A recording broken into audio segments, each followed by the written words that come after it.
কোনো ব্যক্তি আসতেন তো তাকে প্রথমে সালাম দিতেন। কি দিতেন? সালাম। তারপরে তার সাথে মুসাফা, তার সাথে তাকে বলতেন তাকাব্বালাল্লাহু মিন্না। আজকে আমাদের সমাজে যেটা চলে প্রচারিত, আমরা দিলেই ফোন করে ঈদ মোবারক, না সালাম না কালাম। দেখা হইলে ঈদ মোবারক, ঈদ মোবারক, সালাম মুসাফা কিছু নাই। বাস ভাই তো ঈদ মোবারক বলেন, আফসোসের ব্যাপার।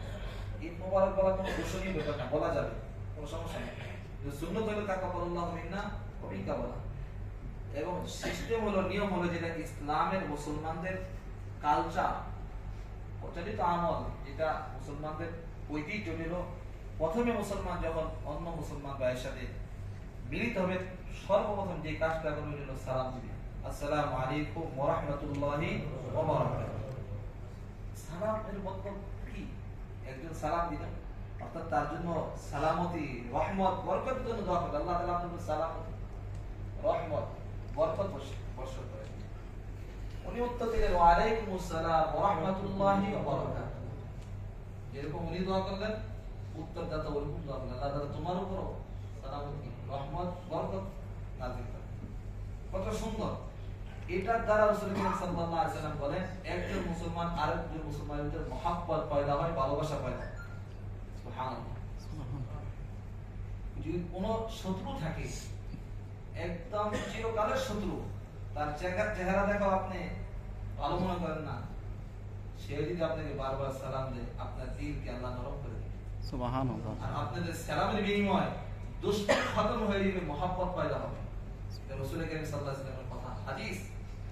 এজন্য কার সাথে শত্রুতা থাকলে, কেউ আপনার সাথে কথা বলে না, তাকে সালাম দিবেন, 100 বার সালাম দিবেন। কতদিন সেই সালামের উত্তর না নিয়ে থাকবে বলেন? কয়টা দিন সালাম দিতে থাকবেন, তাকে সালাম বারবার দিতে থাকবেন। কয়টা দিন?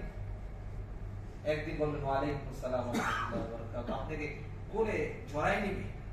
এজন্য যখনই কোনো মুসলমান ভাইয়ের সাথে সাক্ষাৎ হবে, সর্বপ্রথম আমরা কি করব? সালাম দিব। সালাম দিলে বিনিময়ে আল্লাহ তাআলা উভয়কে নেকি দান করবেন এবং একে অপরের জন্য দোয়া করব।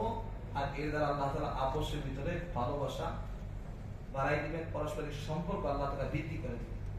দ্বিতীয় কাজ যেটা করব হলো মুসাফা করা। যখন একটা মুসলমান আরেকটা মুসলমানের সাথে মুসাফা করে, হাত ছাড়ার আগে আল্লাহ তাদের সগীরা গুনাহ মাফ করে দেন। ধীরে জয়া করে যায় গুনাহগুলা, এত নেই কি মুসাফার দ্বারা গুনাহ মাফ হয়। আমরা মুসাফা করতে হ্যান্ডশেক এমনি বাদ দিই। মুসাফা করো ভাই, অনেকে 2 আঙ্গুল দিয়ে করে, অনেকে 3 আঙ্গুল দিয়ে করে, বাড়ার মতো করে মুসাফা করা।